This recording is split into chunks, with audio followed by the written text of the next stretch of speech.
Steven Mnuchin, the Treasury Secretary, at a conference in Riyadh, Saudi Arabia, on Wednesday. Faisal Al NasserReuters RIYADH, Saudi Arabia. The Trump administration on Wednesday imposed sanctions on 8 individuals and a business affiliated with the Islamic State in Yemen and with Al-Qaeda in the Arabian Peninsula in the first coordinated action taken with a newly formed center to combat terrorist financing led by the United States and Saudi Arabia. The fresh round of sanctions was unveiled by Steven Mnuchin, the Treasury Secretary, as he embarks on a 4-country trip to the Middle East intended to strengthen America's capacity to crack down on terrorist financing networks. President Trump has made attacking terrorist financing a priority in his first year in office, and the Treasury has been increasingly working with Persian Gulf countries to freeze the assets of people who are plotting attacks. The Terrorist Financing Targeting Center was established in May during Mr. Trump's trip to Saudi Arabia.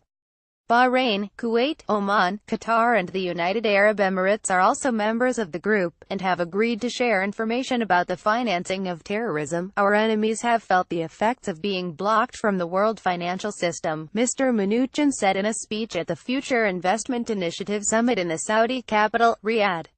They are finding it harder to raise, move and distribute money. The United States has in recent months imposed sanctions to stem North Korea's financing and development of weapons of mass destruction and earlier this month targeted Iran's elite Islamic Revolutionary Guard.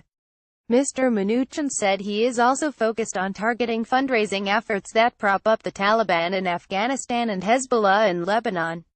Among the individuals sanctioned on Wednesday were Abu Sulayman al-Adani, the head of the Islamic State's Yemen affiliate, Nashwan al-Wali al-Yafi, the group's chief financial officer, and Khalid al-Marfadi, a militant who helped coordinate joint operations between the Islamic State and Al-Qaeda in Yemen. This week Mr. Mnuchin is also traveling to Israel, where he will meet with Prime Minister Benjamin Netanyahu, before heading to the United Arab Emirates and Qatar. Despite the commitment for more coordination between the countries, Mr. Mnuchin's trip comes at a particularly complicated time for the region. Earlier this year, Saudi Arabia, Bahrain, the United Arab Emirates and Egypt cut ties with Qatar and imposed a travel blockade on the country over allegations that it supports terrorism. Since then the administration has been attempting to ease tension between the countries. The Treasury Secretary traveled to the region with a delegation that included Sigel Mandelker, the Under-Secretary for Terrorism and Financial Intelligence, and Dina Powell, the administration's Deputy National Security Advisor.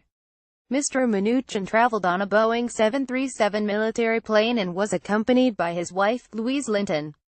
A former Goldman Sachs banker and Hollywood film producer, Mr. Mnuchin has acknowledged that targeting terrorists is a new world for him. However, he has said that he spends about half of his time dealing with national security issues and in June suggested that he would like more funding to build up the department's terrorism and financial crimes unit. Mr. Mnuchin's first trip to the region also comes at a frenzied time for his domestic agenda.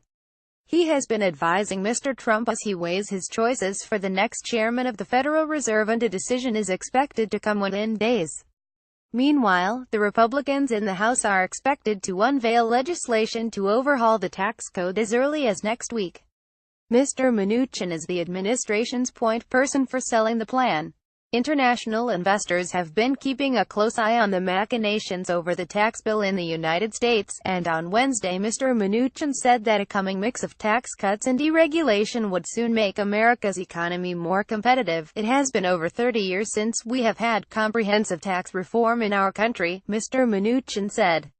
This has hurt our workers, made our businesses uncompetitive, and left trillions of dollars of American business profits offshore. He added, "We are working to change this."